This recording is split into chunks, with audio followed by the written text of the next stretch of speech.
So tell us your path to Florida Tech. How you ended up in Florida Tech?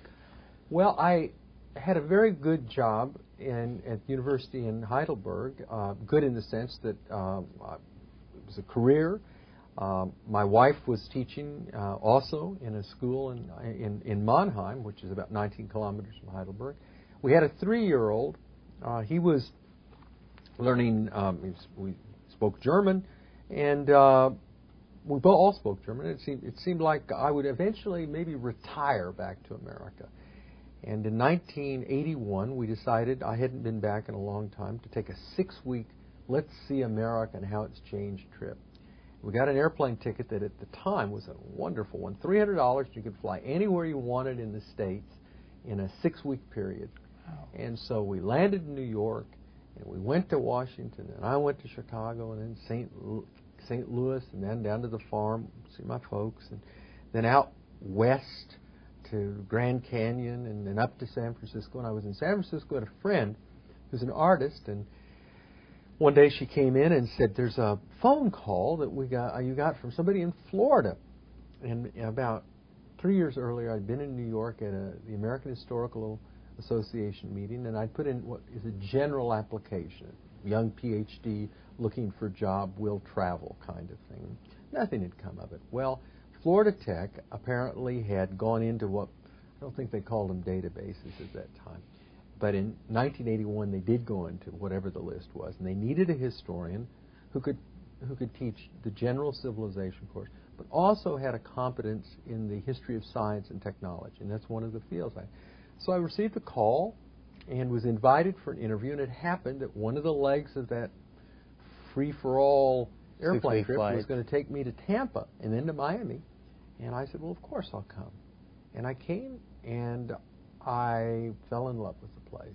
It was an amazing group of people I met. The guy that hired me was named Joe Carter, and the dean was Jim Stoms, and they both became good friends. And they introduced me to this improbable guy called Jerry Cooper, and he said, "This is a great university. You should be part of it." And my heavens, I mean, I'm an ambitious guy, but I never thought about starting a university. And the guy I was talking to had, and I thought, well, this might be a neat place to do some work. And that was 26 years ago. Wow. So I find it very, very, very heartening that I've been able to have a career, and I've had so many good friends here, and such a marvelous array of students. I get that's one of the greatest pleasures. I get emails.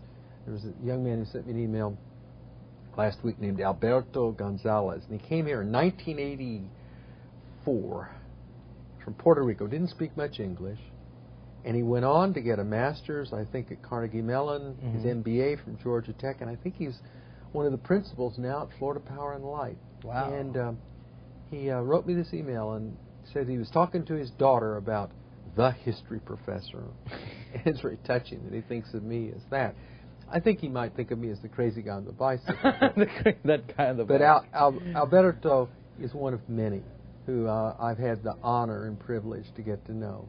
They've taught me much more than I'm sure that I've taught them. But it's been a great run. Wow, that's a very touching story. It's definitely, I mean, I feel it's an honor to be taught by you. That's at least most of the students I've spoken to. You haven't had it in my class. I haven't had it, but eventually I will. But no, that's what I've heard from different students, my colleagues. They tell me, you have to definitely go to Dr. Patterson's class to know what I'm talking about.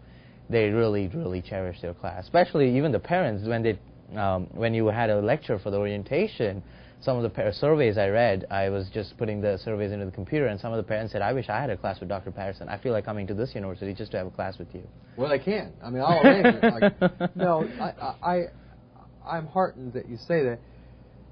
I think the key for me is that this university has been a source, a spring of enthusiasm.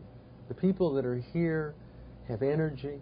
They communicate it to me, and the least I can do is reflect some of that enthusiasm back at them. If I don't, last night was one of them.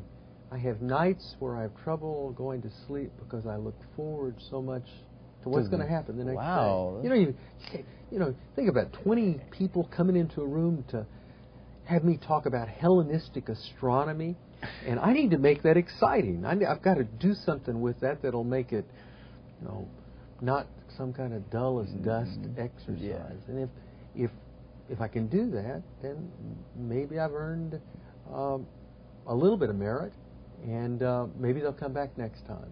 And so I enjoy it. I do really wish all professors thought like picture that waited for the class next day and well, I think when they hear that I set my pants on fire, I may have to bring a flame extinguisher because some of them may want to help me reach a new height. Well, at this point, we're going to take a commercial break. We're in conversation with a man who's been at Florida Tech for over 25 years and married to his wife for over 35. We'll be back talking to Dr. Gordon Patterson. We're in conversation with a professor from the Humanities Department at Florida Tech. So, tell us your experience with the Humanities Department. Humanities Department definitely, I just want to put this out there, is one of the best departments I've seen on campus. I took classes. I didn't expect the Florida Tech Humanities Department to be as good as it is. Well, thank you. The Humanities Department's an incredible group of people. They're bright, they're eager, and they're committed to doing a good job. We are doing all sorts of things. We've just started a music program with a new professor, Jamie Yonkin. We've got all sorts of kinds of things where we're bringing in speakers. Last week we had the Poet Laureate of Florida here. He was a good guy, Edmund Skellings. A couple of weeks we're going to have a talk about yellow fever. One of my friends who's the head of research at the DOD on vector diseases. And so we do a lot of things. And I hope we do them well, and I'm glad to hear you think we do. So tell us a little bit about your research into mosquitoes. Well, that's, other people have a great antipathy towards mosquitoes, but six-legged, blood-sucking pests have been very good to me. I've written one book about mosquitoes called The Mosquito Wars that the University of Florida Press has brought out 3 years ago, and I'm revising a second book called The Mosquito Crusades that I hope will come out in the next year, and it's about the national struggle against mosquitoes in the 20th century. And, well, you've written another book, which is right here in our collection right here, The History of Florida Tech. It's, if you haven't read this book, definitely it's something you should definitely go through and read. So tell us your experience writing this book. Well, that was a great pleasure. In 1996, I was talking to Jerry Cooper, the president. He became a friend. He retired in 1986. And President Cooper's health began to fail, and we had lunch together out at the Ogalla Yacht Club. He took me to lunch. And I realized that there was a short time frame in which Jerry Cooper and a number of other founding individuals in the university were going to be extant.